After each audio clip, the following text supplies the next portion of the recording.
Why did one hidden tattoo turn into a stack of legal papers in my hands while our families watched? How did a simple self-love design with my lover's name end with my husband calmly walking away with our kids under a court order? Can you really call it just a tattoo when the law writes it down as evidence? Before we dive deeper into this story, I have one small request. Please subscribe, drop a like, comment, and hit that hype button to boost this channel so more people can discover these incredible stories. My name is Eustacia, and I still think I was right to want more than a slow, quiet life with a man who treats every day like a math problem. People hear my story and jump straight to the tattoo, straight to the name. They say that was the moment I broke my marriage. I see it differently. For me, it was the first honest mark on my own skin. The shop smelled like disinfectant and ink and something sweet, maybe cheap perfume. I liked that it did not smell like home. At home, I smelled laundry, kids' cereal, and Caleb's coffee. In the studio, there were posters with bright colors and bold lines. Everything was loud, everything asked to be seen. I told myself I was just there for a little design, something cute and hidden. I had told Caleb I was getting some art, nothing big. Jace leaned on the counter when I walked in. He had that playful, easy smile that made me feel 22 again, not 33, with 2 kids and a husband who checked weather apps for fun. Jace asked where I wanted the tattoo. I told him I wanted it somewhere only I could see in a mirror. He asked what word I wanted. I said I wanted a name that meant freedom. He laughed and said his own name meant that for me anyway. We joked back and forth, but it was not really a joke in my head. He sketched his name in a small, thin script, curved so it would sit just above my hip. He asked if I was sure. I told him I liked commitment and that some men did not understand that. I said my husband barely noticed anything about me now, so what was the risk? Jace grinned and said he felt honored to live on my skin. I liked that line more than I should have. The needle hurt, but it was a sharp, clean hurt. It made me feel awake. I watched his hand move and thought about all the times Caleb had missed my new haircut or new dress. Jace told me my body was a canvas, and I said my husband treated it like wallpaper. Jace laughed. I pretended I was just being funny, but I believed it. I told myself the tattoo was proof that I was still interesting, that someone wanted to leave a mark. When he finished, he pressed the bandage over the fresh ink and told me to keep it covered and clean. He reminded me not to show it off too soon. I told him that was the whole point, that it was my secret. Under the bandage, the letters burned. It felt like a private word that no one else deserved to read. Not even Caleb. Especially not Caleb. On the drive home, I adjusted my shirt carefully so the bandage did not peek out. I checked the mirror again and again. The kids' toys rolled on the floor of the back seat. A school paper crumpled under my handbag. I told myself I was not doing anything wrong. It was just ink. It was not like I was leaving Caleb. I was only stepping out of the cage he built with dull routines and silent dinners. When I walked into the house, Noah and Mila ran toward me. Noah asked what happened to my side. I told him I bumped into a chair. Mila wanted to kiss the bandage. I let her. Then I went straight to the kitchen so I could act normal. Caleb stood by the counter, looking at something on his laptop. The screen showed a simple spreadsheet with lines and numbers. He closed it when he saw me. I did not think much about that then. He noticed the way I moved, careful and tight. He asked if I was okay. I said I was fine, just tired. He looked at the bandage when I turned to reach for a glass. He asked if that was the tattoo I had mentioned. I said yes, and I made it sound small and boring. I told him it was just a little design, something for myself, nothing dramatic. He asked what it said. I rolled my eyes and asked why it had to say anything. I told him not every little thing needed his approval. He said he only asked because I had hidden it under my shirt. I told him he was being paranoid over a bit of ink. I reminded him I was the one who pushed through 2 pregnancies while he just stood there with a stopwatch, timing contractions. I said I deserved a tiny something for myself. He looked hurt, but he stayed quiet. That was the problem with Caleb. He never fought properly. He did not slam doors or shout. He just stood there and let his face fall. It made me feel like the bad guy, even when I knew I was just asking for life. I told myself his silence was another kind of control, another way to make me feel guilty without saying anything. During dinner, he asked soft, practical questions. He asked how long I had been at the shop. I said a couple of hours. He asked if I had gone alone. I said yes, even though Jace had stayed late just for me. Caleb asked if it hurt much. I told him it felt good, like proof that I was still brave. He laughed, but it was not a happy laugh. He said he thought we were saving money. I told him it was my body and my paycheck, and that he did not get to schedule my self-expression between bills. The kids picked up the mood. Noah got quiet and pushed his food around. Mila asked why Daddy sounded sad. I told her he was just tired from work. In my mind, I blamed him even for that. If he had been more fun, more confident, more anything, I would not need another man's name to feel alive. That was my logic, and it still made sense to me. Later that night, I stood in front of the bathroom mirror, alone. I peeled back the bandage and saw the word Jace on my skin, neat and dark. The lines were a little red around the edges. It looked perfect. It looked like something I had chosen for myself, not something given to me like a ring or a promise I never asked for. I traced the air above it and smiled. I heard Caleb moving in the hallway, picking up toys. The house felt small and quiet. In the mirror, I watched my own face. I thought I looked younger already. I thought about sending Jace a photo, but decided to wait. I liked having the secret for a few hours before sharing it. I told myself Caleb would never see it, and even if he did, I could explain. I always could explain. The shower steamed up the room. Warm water hit my back and shoulders, and I relaxed. I did not hear the door at first. It opened just enough for Caleb to reach in and grab a towel from the rail. I heard him step back, then pause. I felt the air shift when he stopped moving. I turned my head and saw his shape through the foggy glass, frozen. His eyes were fixed on the lower part of the glass where the steam thinned and my skin showed. I knew exactly what he was seeing. The fresh, dark letters, clear and sharp even through the mist. For 1 second, the whole room seemed to hold its breath with him. He asked in a low, slow voice if that was the little design I had told him about, and if I was still sure it was just for myself and no one else. In the bathroom, with the steam still thick, I heard Caleb say in that low, flat voice that he wanted to know exactly what was on my skin. I said it was just a small design, nothing to do with anyone, and that he was making a drama out of nothing. He stayed quiet for a long moment. Then he said that from where he stood, it looked like letters. I told him he was imagining things, and that he needed to stop staring at my body like it was evidence. He left the towel on the rail and walked out without another word. I told myself that his silence was childish, that a grown man would either accept my choices or leave. He went to bed early that night. I stayed in the bathroom, tracing the bandage with my fingers and telling myself I was strong for not backing down. The next morning, I woke up tired but energized in a strange way. The bandage was smaller now, and the skin around it a little less sore. Caleb had already taken the kids to school when I got up. He left a mug of coffee on the counter for me. There was a note under it where he had written that he wanted to talk later about the tattoo and about us. I read it once, then pushed it under the sugar jar. I told myself I did not owe him a big conversation over a choice I made on my own body. At the clinic, the bright lights and clean smell helped me slide into my other self. The smiling receptionist who remembered appointment times and insurance numbers.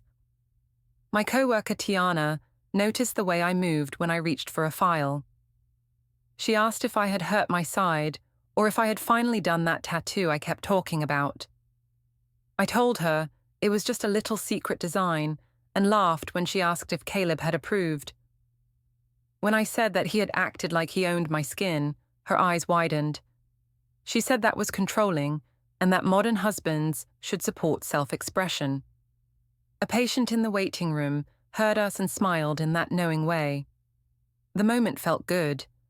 It felt like I was building a story where I was the young, fun wife with an insecure man at home. I liked that role better than tired mother and quiet teacher's wife. During lunch, Tiana asked to see the tattoo. I told her it was still healing and that it was in a private place. She teased and said it must be something wild. I leaned in and told her that it was a name and not my husband's. Her jaw dropped. I explained it like a joke, like a dare I had done to prove to myself that I could still be bold. I said it was not cheating, because it was only ink, and because my heart had been empty long before the needle touched me. She agreed that emotional neglect was its own kind of betrayal. Hearing that from her made me feel justified. That afternoon, Hannah sent me a voice note asking how the tattoo had gone. I told her that it looked amazing and that Caleb had freaked out just from a glimpse. She laughed and said he needed to grow up, that he should be grateful I was still fun at my age. I said that if he kept acting like my father instead of my partner, I would probably collect a whole arm of names. We both knew I was half serious. By the end of the day, I had already decided to go out that night. Hannah suggested a rooftop bar where a friend of hers was bartending. She said it would be good content for our feeds. I agreed without even thinking about checking with Caleb. When I texted him that I would be out with the girls, he replied that he had wanted to talk and asked if we could schedule a time soon. I sent back that I was busy and that he should stop making everything so heavy. In the mirror at work before leaving, I pulled my waistband down just enough to see the clean lines of Jace's name. The skin had calmed. It looked like it belonged there now. I took a photo angled so only the curve of the letters showed. I sent it to Jace with a short message saying that his work healed fast. He replied that he loved seeing himself on me, and that he wanted to run his fingers over his own name. I felt a rush in my chest. I told myself it was no worse than a fantasy. After all, a fantasy could be turned off. A marriage in my mind felt like something slow and fixed, like wet concrete around my ankles. The rooftop bar was crowded and loud. The city lights spread out below us like a second sky. Music thumped from small speakers, and people shouted to be heard. Hannah and her friends circled around me, already tipsy, and asked again and again about the tattoo. I told them the story of how Caleb had tried to inspect it in the bathroom. I described him like a border officer, checking a passport. They squealed and said he sounded obsessed. I played into it. I said that some men got scared when their wives glowed up. After a few drinks, they begged me to show the tattoo. I checked that no one important was watching and lifted my top just enough for them to see the edge above my jeans. I kept my thumb over the first letter, so they only saw Ace.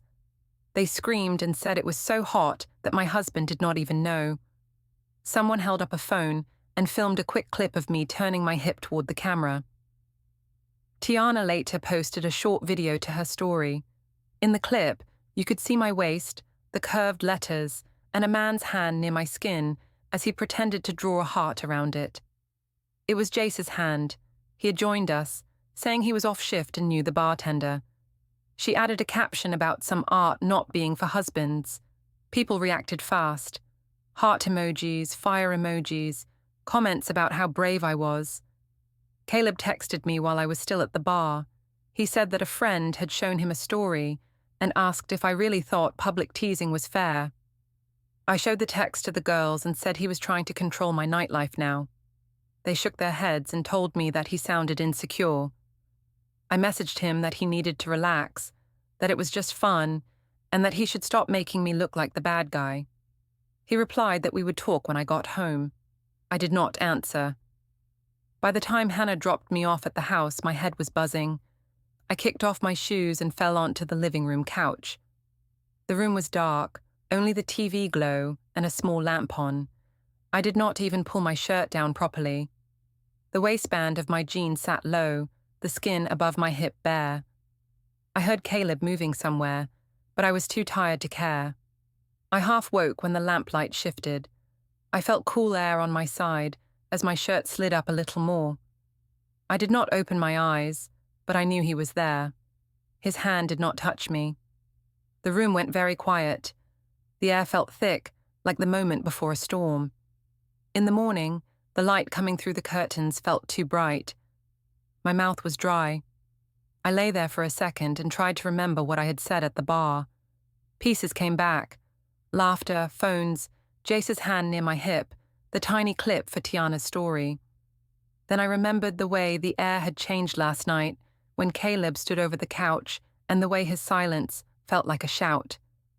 I found him in the kitchen with the kids. He was already dressed for work, shirt neat, hair still damp from his shower. Noah ate his cereal slowly, staring into the bowl. Mila swung her legs under the chair, singing to herself. Caleb looked up when I walked in, and I could see it in his eyes. He had read the name. There was no way he had missed it. He asked if I slept okay. I said I was fine and reached for coffee like nothing had changed. He said we needed to talk before he left. I told him I had to get ready for work, and that mornings were not the time for heavy talks. He nodded once and said he would make it simple then. He asked whose name was on my skin. I did not flinch. I had thought about this. I said it was just a word, just a style, that he was taking it too literally. He said he had eyes, and that the word looked like a man's name. I picked up my cup and told him that a lot of words could be names, and that he should stop trying to police art. I said it like a joke, but his face did not change. He sent Noah to brush his teeth and told Mila to go pick out a hair clip. When the kids were out of the room, he asked directly who Jace was. He said the letters were clear. I felt heat shoot through my chest, not from guilt but from anger. I told him Jace was just the artist, and that it was normal to sign work. I asked if he had never seen a painting. He said it did not look like a signature. It looked like a brand. I said he was being dramatic and jealous and that it was sad to see a grown man so afraid of ink. I reminded him that he never noticed my body unless there was something wrong. I told him that if he had been more present, maybe I would not need anyone else to make me feel alive. That part slipped out sharper than I planned, but I did not take it back. He took a breath and asked if there was anything going on between me and this Jace. He said he needed to hear me say it. I did not give him a clean answer. I said he was asking the wrong question and that the real question was why I had felt lonely enough to go to a tattoo studio in the first place. I said he had turned our bed into a cold, empty place with his lesson plans and early nights. He looked tired then, more than angry. He said he had thought we were building a life, not chasing constant excitement. I shrugged and told him that respect follows results, and that I had results. Attention, fun, people who still saw me as a woman and not just a mother. He looked at me like he did not recognize the person in front of him. Noah came back and hugged Caleb's leg. Caleb knelt to his level and told him he would pick him up from school that day. Noah asked if I would come. I said maybe if I was not busy. I said it lightly, like I was the important one everyone needed to work around. Caleb's jaw tightened, but he kissed the kids goodbye and left without saying anything more about Jace. At work, my phone kept buzzing. Tiana sent screenshots of her story's reactions. People wrote that the clip was spicy and asked who the mystery man was. She said I was internet famous at the clinic now. I laughed and told her that my husband was losing his mind over a few letters. She said some guys could not handle a confident wife and that I should not let him guilt me. Caleb texted once during a quiet moment. He asked if I could talk that evening after the kids went to bed. He wrote that he needed straight answers. I stared at the message and felt cornered. I told myself that if I let him question me, I was giving him power. I replied that we had already talked enough and that he needed to decide if he trusted me or not. He wrote back that trust was built on truth, not slogans. I muted the thread after that. At school pickup, I decided to show up. I wanted to show I was still the good mother, still present. The other parents stood in small groups, talking. I could feel their eyes slide over me. One of the moms, Jenna, walked over and smiled too wide. She said she had seen a fun little video from the bar and asked if my husband was okay with all that. I rolled my eyes and told her that Caleb had always been sensitive and that he was acting as if ink was cheating. I said it loud enough for another mum to hear. They laughed uneasily. Jenna said her husband would be furious if she had another man's name on her body. I shrugged and said that if a marriage could be broken by a tattoo, maybe it was already broken. I saw the way her mouth tightened at that. When Caleb arrived, Noah ran straight to him, holding his backpack. Caleb greeted me, calm and polite. He asked how my day was. I said it was fine and asked if he had enjoyed having everyone gossip about him, since clearly someone had told his family already. He said quietly that he had not told anyone details, but that people talk when stories go online. He did not raise his voice. Somehow that annoyed me more.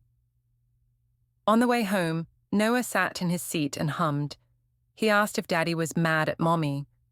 I jumped in and said Daddy was just overreacting to a little picture. Caleb said he was not mad, just sad, and that we were working things out.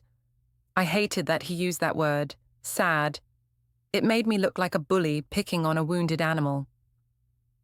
That evening, after the kids fell asleep, he came into our bedroom. He stood by the dresser and said he needed the truth. He asked again if I had feelings for Jace, or if anything had happened beyond the tattoo.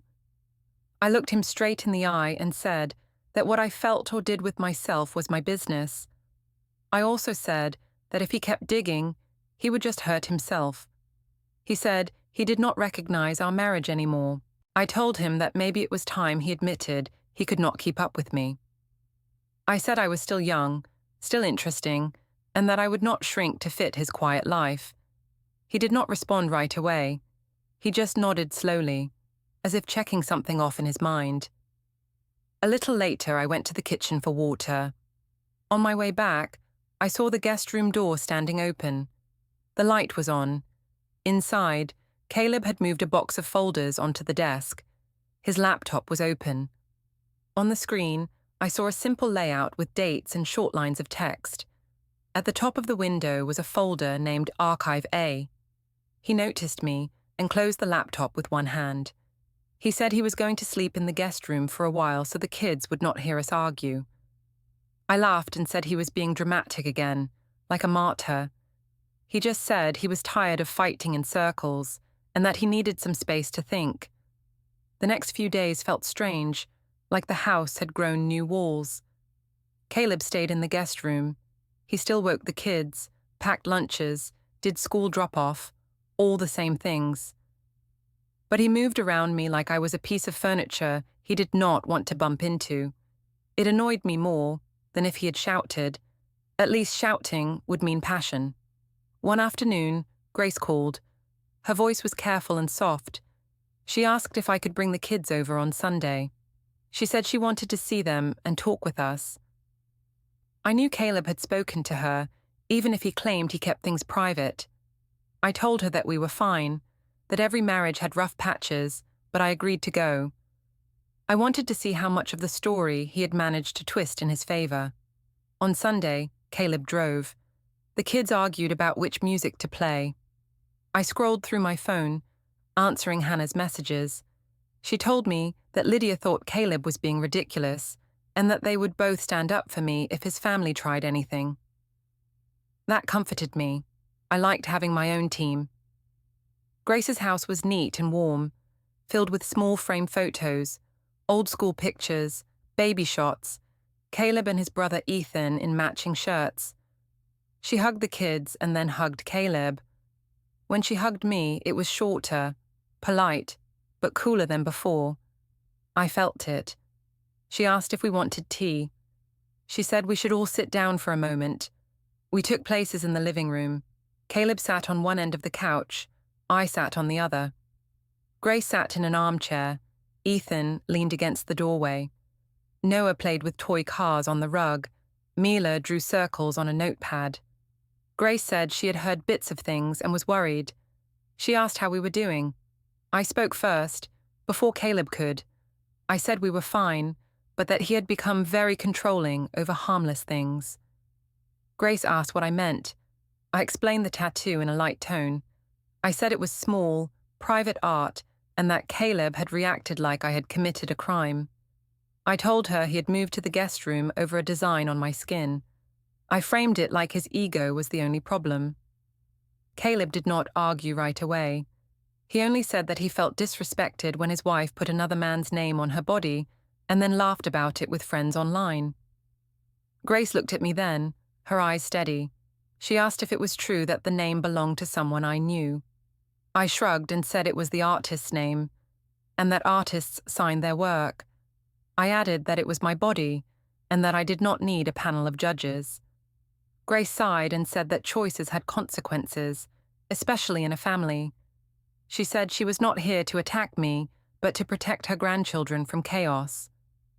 Ethan spoke up and said that from what he had heard, things had gone beyond a simple tattoo. He said Caleb had been humiliated in public. I felt my cheeks heat. I told them that Caleb always exaggerated and that my friends were just having fun. I said people online loved confident women, and that he could not handle that. The visit stayed tense after that. Grace cooked lunch. We made small talk about school and work, but it felt like everyone was stepping around a broken glass. At one point, Noah asked if Daddy was going to come back to the big bed soon. The room went quiet. I jumped in and said Daddy was just snoring too much and needed a different mattress. Caleb did not correct me. That annoyed me too. He let me spin it for the kids, but did not give me credit for protecting them from worry. Later, as we were putting on coats, Grace touched Caleb's arm and told him, in a voice just loud enough for me to hear, that he should get proper advice and not let things drift. She said she had seen too many families fall apart because no one was clear. The word proper stuck with me. I did not like the sound of it. Caleb just nodded and said he understood. I told myself she meant therapy. At least, that is what I tried to believe. The following weekend, we met both sides of the family at a casual restaurant for dinner. Lydia had pushed for it. She said it would be good to shake the tension off and to show everyone that we were grown-ups. The place was busy, with kids running between tables and the low hum of chatter. We had a long table near the back. Lydia and Hannah arrived late, loud and laughing. Grace and Ethan were already there with us, calm and quiet. From the start, I decided to control the mood. I smiled big, touched Caleb's arm a few times, and acted like nothing serious was happening. He stayed polite but distant. Lydia noticed and leaned over to ask if he was still sulking about the ink thing. She said it in front of everyone. The word sulking made me smirk. Lydia then asked, in that bright voice of hers, if she could finally hear the full tattoo story. Hannah pulled out her phone and said she had some clips from the bar. I felt a rush of thrill and fear. Part of me wanted to show off. Another part knew Caleb would hate it. I chose my side quickly. I said that Caleb had almost lost sleep over a little bit of ink, and that he had acted like I had branded myself with the devil. I made sure to look amused, not angry. Hannah played a short video where you could see my hip turning toward the camera, the curved letters, and a man's hand near my skin. She turned the volume down, but you could still hear my friends laughing. The cousins leaned in. Lydia clapped at the end and said I was brave and fun. Grace sat very still, her jaw tight. Ethan looked at Caleb, not at me. Caleb said in a calm voice that he did not think it was funny to watch his wife flash a tattoo of another man's name on social media. He said he felt mocked. I rolled my eyes and told the table that he had turned a little art into a tragedy, and that he loved playing the victim. I reminded them that we had been together for years, and that I deserved a bit of excitement. Lydia agreed and said some men wanted their wives to be wallpaper. She used that word because I had used it with Jace. Hearing it from her made me feel powerful. Grace finally spoke. She said, quietly but clearly, that branding yourself with another man's name was not a joke, especially when you had children. She said the online clips were cruel and that people outside the family saw them too. The table shifted. Some cousins looked away. Hannah shrugged and said people needed to catch up with the times. Lydia muttered that older generations always sided with boring husbands. The kids were there, absorbing everything. Mila asked what branding meant. I laughed and told her it was just an old word for a picture. Noah stayed silent, pushing peas around his plate. Caleb tried to steer the talk back to school and work, but Lydia kept circling back to the story. She said she did not understand how he could be so sensitive. She told him he should be proud that other men found his wife attractive. It sounded supportive, but it was more salt in his wound. I watched Caleb shrink a little in his seat, not in body, but in presence. He did not take the bait. He did not start a fight. He simply said that respect mattered more than attention. I laughed and said that attention was a form of respect, and that the world understood that even if he did not. Grace and Ethan exchanged a look. I saw them deciding something and did not like it. On the drive home, the kids fell asleep in the back. The car felt heavy with unspoken words. I tried to joke that the dinner had gone better than expected. Caleb said it had confirmed everything he needed to know. He kept his eyes on the road. I asked what that was supposed to mean. He said he was done arguing in public and that he would not defend himself against jokes anymore. His voice was calm, almost too calm. When we reached the house, he carried Mila to her bed, then helped Noah into his pajamas. I scrolled through my phone in the hallway and saw that Tiana had posted a new screenshot of comments about the bar video. People were saying my husband looked weak for allowing it. I smiled in spite of myself. At that moment, I cared more about strangers praising me than about Caleb's tired face. Later, when the kids were asleep, I walked past the guest room again. The door was half open. This time, the desk was more crowded.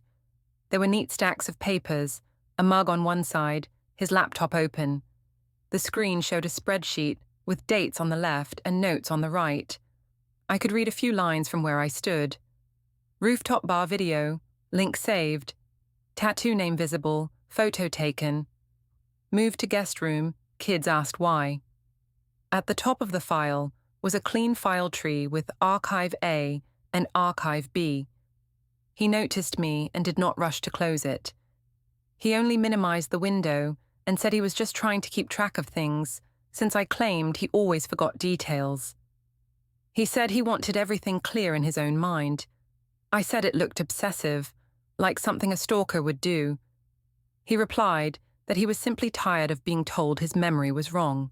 I told him that all the lists in the world would not make his story more interesting, that people still saw him as the dull, jealous husband. He did not snap back. He just looked at me for a long moment and said that one day, very soon, all of this would be sorted out properly, and not in group chats or stories. Then he turned back to his screen, and the soft glow of the monitor lit the calm set of his face. The next week, the house felt like a stage. I could feel Caleb watching, measuring, but not speaking much. I hated how calm he was. I almost missed the small arguments, because at least those showed he cared. Now he just moved with a plan I could not see. On Saturday morning, I decided we needed a happy family picture. I wanted something bright and smiling to post, something that made people forget about any drama. I told Caleb we were taking the kids to the community park. I said it would be good for them. He just nodded and said he would drive. The park was busy. Kids shouted on the swings. Dogs pulled at leashes. The air smelled like grass and fried food from a small stand. I chose a bench near the playground. I made Noah and Mila pose with me. I held my phone high and took photos until I liked one where my hair and smile looked right. Caleb stood a few steps away, hands in his pockets, watching the kids. I posted the best photo to my story. I added a caption about Family Day with a heart emoji. Within minutes, likes and comments started coming in. People wrote that we looked perfect, that they loved how I balanced fun with family. I showed the comments to Caleb and said, "See? Everyone could tell I was a good mom and a fun wife." He said quietly that filters could not hide everything. I acted like I did not hear him. Noah wanted Caleb to push him on the swing. Mila wanted me to watch her slide. I did it for a few minutes, then went back to my phone. Hannah had sent a message saying some people were calling Caleb weak in the comments for putting up with tattoo drama. She thought it was funny. I laughed too. I told myself that if he did not want people to see him that way, he should stop acting so fragile. At one point, I walked over to Caleb and asked if he was finally ready to drop the whole tattoo topic. I said it was boring now and that we should move on. He kept his eyes on the kids and said that some things could not be undone with a joke. I rolled my eyes and told him that if he kept sulking, I would take the kids and go stay with my mother for a while. I said maybe then he would understand how replaceable he was. He turned his head and looked at me, really looked. He did not raise his voice. He only asked if I was threatening to use the kids to get my way. I said I was just telling him that I had options. I reminded him that in most breakups, the mother ended up with the children and the house. I said he should think carefully before making himself the villain. He did not respond. He just checked his watch, then his phone. I noticed a new calendar icon pop up on his screen when he unlocked it. The title was short. Meeting, personal, set for early next week. Another reminder sat below it. Downtown, 3:15 p.m. I laughed and asked if he was finally going to therapy. He said he was just organizing things, making time to talk to the right people. The phrase right people made me feel like he was implying I was the wrong one. On the drive home, the kids fell asleep. I stared out the window and mentally listed all the ways I could punish Caleb if he pushed me too far. I could tell people he was emotionally abusive. I could say he had tried to control every part of my life. People would believe me. Most already saw him as the stiff, boring husband. I felt strong with that thought. Back at the house, he carried the kids to their beds. I went to the kitchen and opened a bottle of cheap wine. I poured a glass and scrolled through my phone again. More comments on the family photo. More praise for me. One message stood out. Jace had sent a fire emoji and asked if the tattoo was still healing well. He wrote that he missed his spot. My stomach fluttered. I typed back that it looked perfect and that Caleb was still obsessed with it. Jace replied that insecure men always wanted to own what they could not handle. I was still reading that when Caleb came into the kitchen. He saw the phone in my hand, the half-drunk wine glass, the smile on my face. He asked if we could talk now. I sighed and said fine, as long as he did not cry or drag it out. I leaned on the counter and acted bored. He said he wanted to be clear. He said he was hurt by the tattoo, by the messages, by the public jokes. He said it was not just ink, it was a pattern. He told me he had tried for weeks to ask me honestly what was happening, and that I had given him nothing but blame and noise. I told him that if he felt hurt, that was on him. I said no one forced him to be sensitive. I reminded him that my body was mine, and that if he could not stand a little mark, he had a problem. I even said that other men would be proud to have a wife who drew attention. He asked if other men meant Jace. I laughed and said he was jealous of an artist with a needle. I made it sound small, but we both knew it was not. He said something then that stung. He said that I was very good at spinning stories, and that people might believe me at first, but that facts stayed the same even when words changed. He said he was done arguing with my version of reality. He looked tired, but there was steel under it.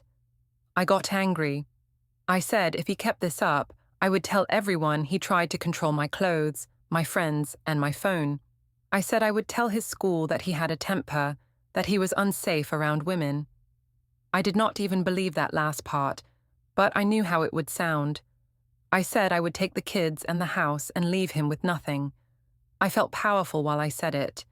He did not flinch. He asked, very calmly, if I had just threatened to lie about him to his work. I said I was just letting him know what I could do. I told him that in these stories, people believe the woman first. I said he might have his spreadsheets, but I had the narrative. He looked at me for a long time, then walked over to the fridge. He took a small magnet and pinned a new printed calendar page there. On it, I saw that same note again. Downtown, 3:15 p.m. under next Tuesday, written in clear letters. Beside it, there was another recurring note on several days. Meeting, personal. I made a joke about him dating his own calendar. He said he was just planning ahead and making sure everything important was written down. His voice was soft but firm. He opened a kitchen drawer and took out a folder labeled Household. Inside, I saw neat stacks of bills, bank statements, and school letters. On top of them was a sticky note that said, "Bring forms." I rolled my eyes and said he was acting like some kind of clerk instead of a husband. I said none of his little papers would change the fact that, in any argument, people already saw him as the cold one. He did not answer directly. He only said that he was tired of being shouted down, and that from now on, he would not fight with me at all. That night, I paced around our bedroom and called Hannah. I told her about the calendar notes and the folder. I said he was being creepy and building a case like some detective. She laughed and said he was bluffing, that he would never really leave. Lydia, who was with her, shouted in the background that I should take everything if he tried. She said men like him always backed down when it got serious. Hearing that made me relax. I told myself they were right. Caleb was a teacher, a quiet man who loved clean lines and safe choices. The idea of him taking strong action felt ridiculous. I said out loud that he would never walk away from the kids, and that he did not have it in him to fight me properly. Much later, after everyone was in bed, I walked past the guest room. The door was closed, but I could hear a faint sound. The light click of a drawer, the soft hum of the printer, and then the quiet chime of his phone as another reminder popped up. It was a small sound, but it made the night feel different, like something had already started moving without me. The day of the downtown 3:15 p.m. came faster than I expected. Caleb said we needed to meet someone about next steps, and he asked me to come with the kids. He added that it would be better if our families were there, so nothing got twisted. I took that as proof he finally wanted mediation, maybe counseling, maybe a chance for me to show everyone how dramatic he had been. We met in the courthouse lobby, but I pretended not to notice the sign. I told Lydia and Hannah that it was probably just some office upstairs, nothing serious. Lydia said he was being over the top, dragging us into a building like that over a tattoo. Grace and Ethan were already there, standing close to Caleb. The kids ran between us, their shoes loud on the shiny floor. I started talking first. I told everyone that Caleb was turning ink and feelings into a legal crisis. I said he was trying to punish me for wanting more from life. I was in the middle of explaining how I only needed respect when a man in a plain jacket walked up, said my full name, and asked if I was me. I said yes, of course. He handed me a thick envelope. He said it was legal service and that I had been officially notified. For a second, I thought it was a joke. Then I saw Caleb watching me, calm, his hands resting on Noah's shoulders. I opened the envelope. The first page had words like petition for dissolution of marriage and sections about temporary orders. There were lines stating that Caleb was asking for temporary primary custody of the kids, that he wanted financial safeguards, that he had attached evidence, photos of the tattoo, screenshots of my messages with Jace, printouts of my stories and comments. There was even a proposed schedule for when I could see the children. Lydia started saying that he could not do this, that it was insane over a tattoo. Grace answered that he was doing exactly what the law allowed, nothing more. Caleb told me, in a steady voice, that he was following advice and protecting the kids. He said he would not fight with me anymore online or in front of them. A security guard checked the papers and nodded when he saw the judge's stamp for temporary custody. Caleb knelt and told Noah and Mila that they were coming with him for now, just like the paper said. Noah looked at me, confused. Mila asked if I was in trouble. I told them that everything was fine, that we would talk later, that Daddy was just overreacting. But Caleb already had the documents folded neatly, already had a bag packed for them with clothes and school things that he had brought in the car. He took their hands. Grace held the door. I stood there in the lobby, clutching the envelope, staring at the line that said, "Effective immediately," while my husband walked away with our children, in full view of both families and a court seal.